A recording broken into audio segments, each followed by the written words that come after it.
Good morning. What a great privilege it is to know Christ as Savior and to have fellowship with God's people.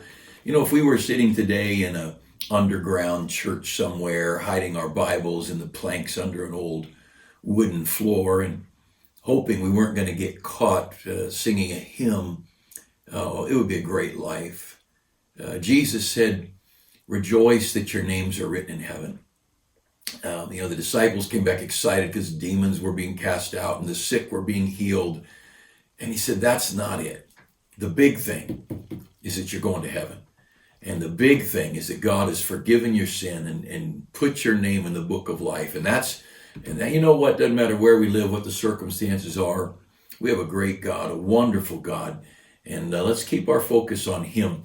We're going to be in the book of Acts in a few minutes if you want to follow along. And again, thank you for your faithfulness. And I'm thinking about having a Memorial Day off. So many of you are working from home. Probably had to work on Memorial Day only from your living room or backyard or whatever. I wanted to mention something. People have been bugging me, and so I'm going to do this. I hate to do things, self-promoting things, but there's this book, Surviving the Tsunami, that I put together really for me.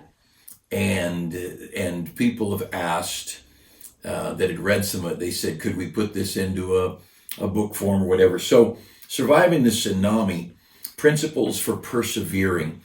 And this is basically biblical principles and thoughts, short one thought where you can get up in the morning and, before breakfast or before you leave for work or whatever, before bed, you can read one short thought, 2 pages, 3 pages, and the goal being, give me some strength for today to get through another day. And it starts out the very first chapter, who allowed this trial? Well, of course, God did. Let's think about who it is that allowed this trial into my life. Second chapter, to finish my course with joy. And it goes through different things. Are the works of God good? And some days are just tougher than others, and you know that. But it's a scriptural truth. And a couple of chapters on sovereignty and know the reasons not to fear and focus on the righteous things. The name Gethsemane, the place Gethsemane, and the name Gethsemane. Wonderful scriptural truth we learned when we were over in Israel. Who owns us? The Lord tries our faith, and cry out to God, but trust him while you cry out to him. And so there's 72 chapters. If you read one a day, that'll get you through a couple of months. And just thoughts. Toward the end, it's not my job to judge or to punish. That's not my job. Right now, we've got a judge trying to prosecute General Flynn. And that's not the judge's job. He is so much in violation. And I think you understand, if you follow the news, we have an out-of-control system of government right now. Understand, we've got the legislative, the judicial, and the executive. And the legislative and the judicial have much of them have set themselves against the executive branch. And there's supposed to be a balance of powers, and certainly we have not seen that.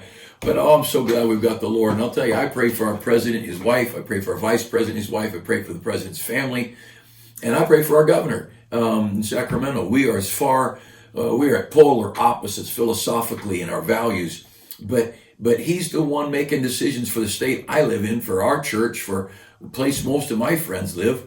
And you know what? I'm going to pray for him. I'm not going to say God make him rich and make all his dreams come true, but I'm going to pray God would look after him and direct him and lead him and get him out of office as soon as God's done with him. But anyway, so if you're interested in getting a copy of this, they're in our church office, or and they're actually at our you can get them at our services. But anyway, just something you might want to pick up somewhere along the way. Contact me if you'd like, and if not, that's fine too. I want to show you a couple verses. Acts 25, some things that apply to where we are today. Some things that have to do. And by the way, if you're not getting out much, you want to send me a text, an email, I'll drop one by your house. I'll sign one if you want. If that would be a blessing to you. I'm not sure what the publisher's doing timing-wise because these unusual days. I got a couple of boxes of them, and the publisher's going to sell them for $15, and so I'm peddling them off at $10, and just to get them out of my office. But anyway, Acts chapter 25, one of the things that bothers us as Americans is we really do have this fondness and this belief in justice and truth. And, it's the Superman, honor and integrity, and not the new Superman, the old Superman. And believing in the American dream and the American way, and all those kind of things. We have this idea that people are basically, once the facts get out, that everybody's going to choose the right thing. And I think we've seen in the last 3 years that facts are irrelevant. If there's an allegation made and facts come to show that it's wrong, then they'll just come up with another allegation. Then you get more facts to show that wrong. Then they'll come up with another allegation and more facts.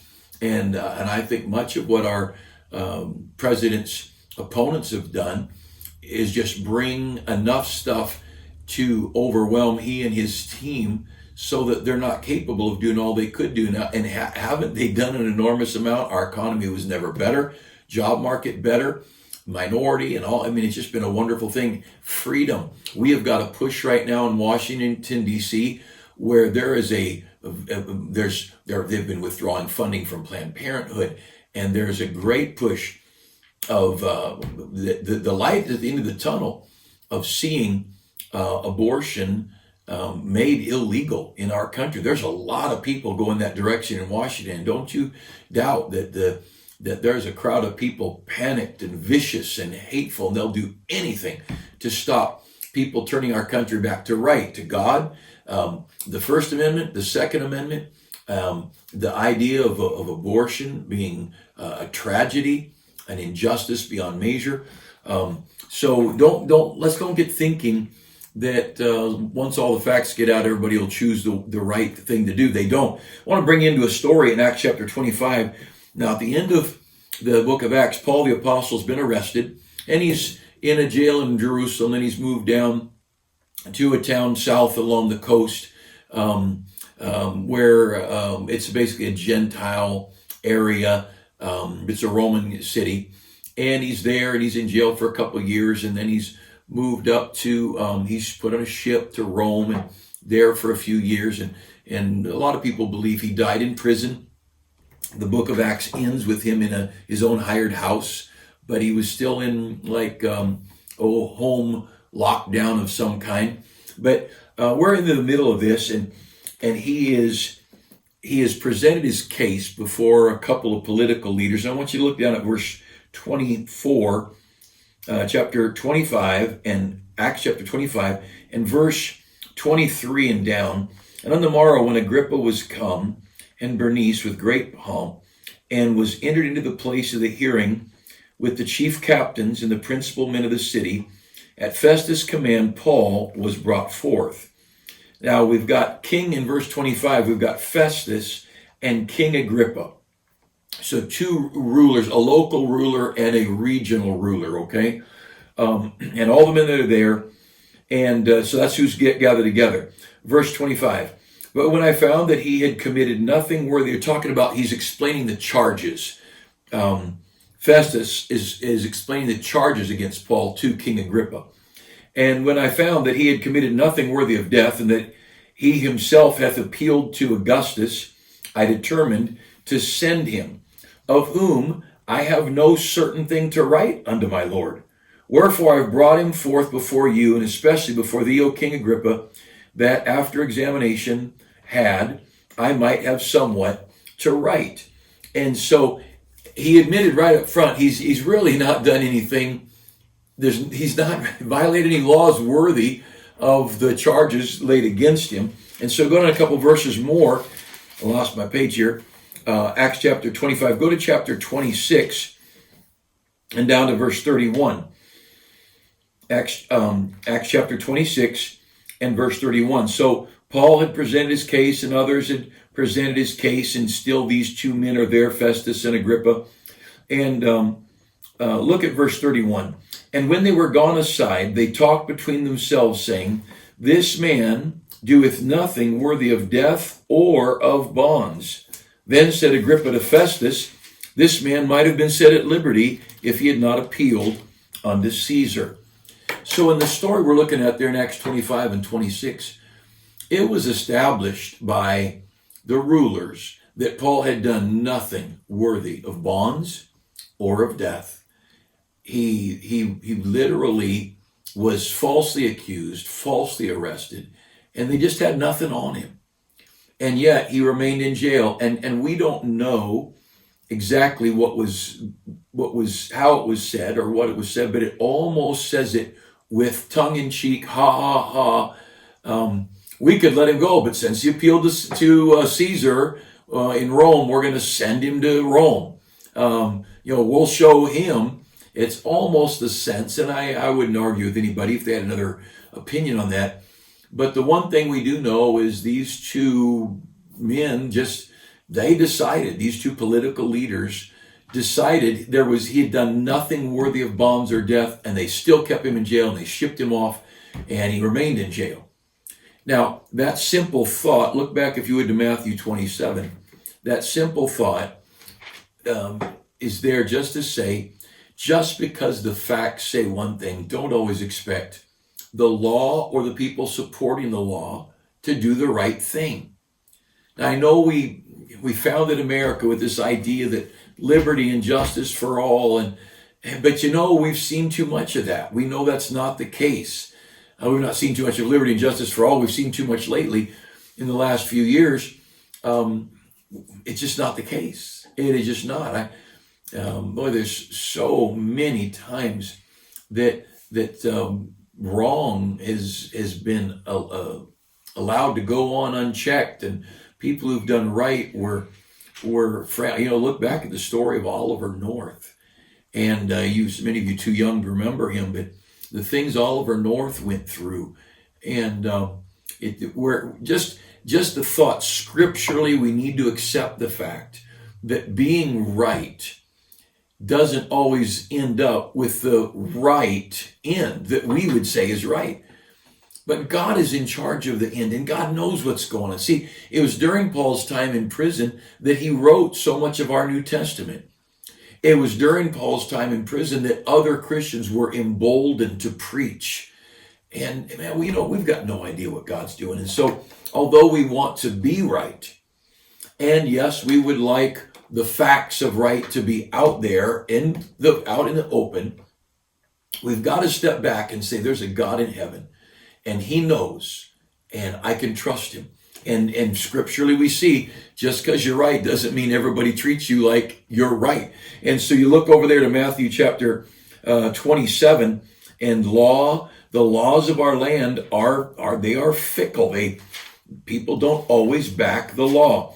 So Matthew chapter 27 and down at verse 19, when he was set on the judgment seat, his wife said to him, so we're talking about Pilate here, and his wife sent to him saying, have nothing to do with that just man, for I have suffered many things this day in a dream because of him.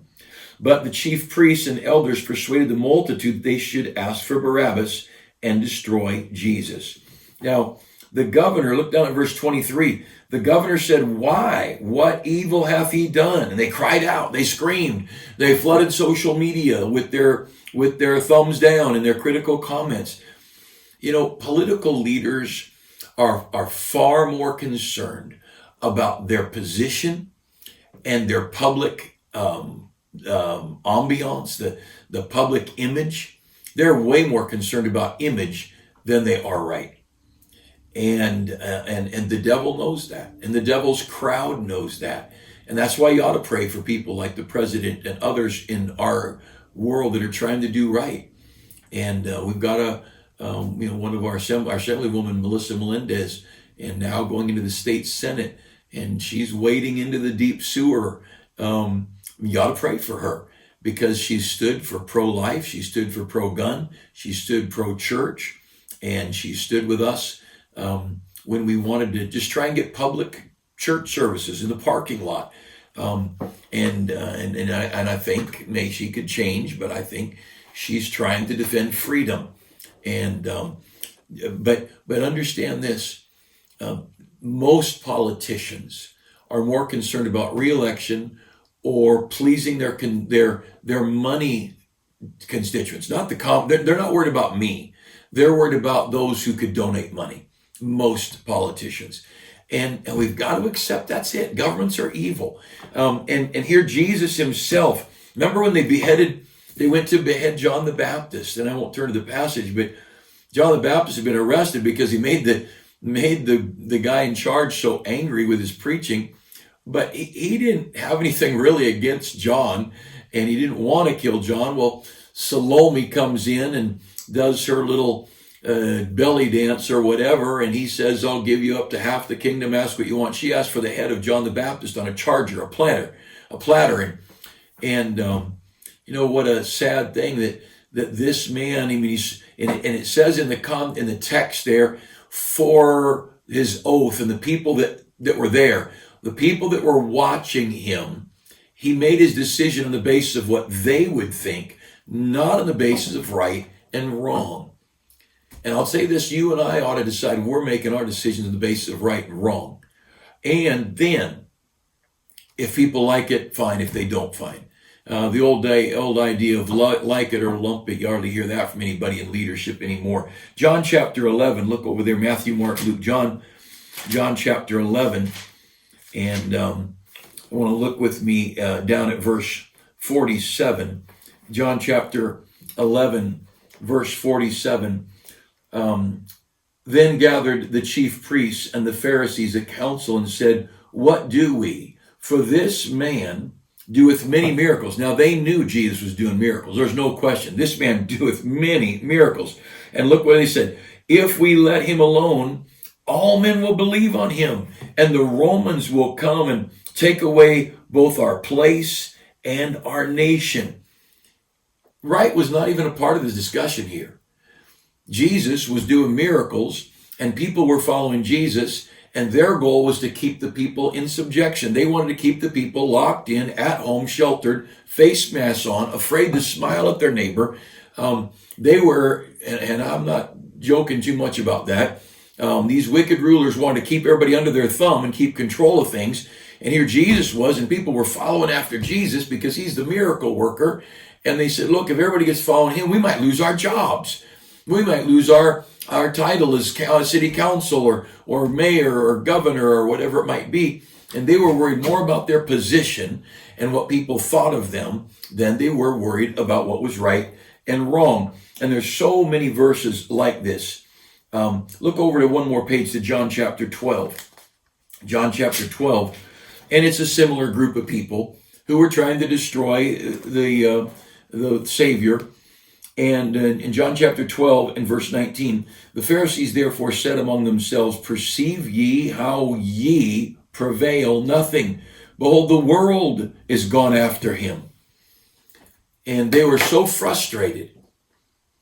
And it was not a frustration of whether Jesus was a good man or a bad man. It wasn't a frustration whether he could help the economy or not. It wasn't a frustration of whether he was a good negotiator in any way, shape, or form. All this attack on our president, no one's worried or even talk about that he managed to sign an incredible trade deal with China. Or he got North Korea to back down. That he put people to work like no one has in our lifetime in America. No one's worried about the good things he's done. You know what they're worried about? They're worried that everybody's following this guy. He has a rally and 20,000, 50,000 people show up. We can't have a guy taking our glory, and he's stealing the spotlight from us. Now, this is as real, these verses are as real applying to our culture as you can find. And we need to be so very careful that we don't let it bother us, because there is a God in heaven, and God is in charge. And these kind of things happen to Paul. These things happen to Jesus. These are not strange things. They're not new. The fact that people are more concerned about their own image than they are right is nothing new. The fact that people are more concerned about their following than they are truth, that's not a new thing. The fact that newspapers and reporters are more concerned about their sales than they are reporting true things, that's not new. That's just not new. So let me encourage you. Stay close to God, walk with God, love God, honor God with your life, read his book, talk to him, tell him you love him. Look out at the beautiful starlit sky and tell him he's wonderful, and look at the trees and the flowers budding out and tell him he's a wonderful God, and worship the Lord and draw near to God. And yes, it's an unjust world, and evil and corruption. It's going to happen, and there's no boundaries around evil. Evil has been flowing through this world since Adam ate the forbidden fruit, Cain killed Abel, and it's just been a part of life. But you know what? When they killed Jesus, they thought they won, and they didn't win. He bought our salvation. And today you and I sit in the most wonderful position, because today, as we're saved, we're safe, we're secure. And one day we're going to be in heaven with him, and everything's all right in our Father's house. And so trust him and love him, and go ahead and write letters and gripe, and you want to protest somewhere and picket somewhere, go ahead, but don't panic. We've got a great God, and he's very, very much in control, and we can trust him with all of our heart. Proverbs 3:5, trust in the Lord with all thy heart. Lean not to thine own understanding. Hey, don't forget Wednesday night, we'll be out in the parking lot for another Bible study on faith. And boy, we had great crowds. I hope you'll come. Now, if you can't come, watch online. But if you can come, pull in. We're running right about an hour and 10-minute service. And the last Wednesday, it got a little bit dark on us. But each week, it's going to be lighter. And it's a good chance to talk from one car to another and visit a little bit with the brethren. But and then if you weren't here on Sunday to get a survey card, I hope you'll pick one up. Wednesday night, ask for one, or call the office and talk to me. Send me a text. Oh, there's 3 things we're asking you to check, and you can fill it out from home. We can't fill it out from home because you don't have the card, but you call me, send me a text, and I'll read you the questions. It's this or this, just yes or no, yes or no, yes or no.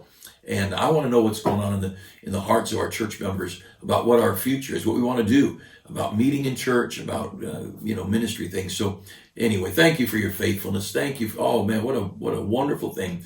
God is working. People are still being saved in spite of all this confusion. Get some tracts, and let's be faithful to get the gospel out. Love people. Pray. I keep saying it. Pray for our president. Pray for our country. Pray for our state. Pray for our church. And walk with God. Let's live for him, okay? God bless you. Have a great day.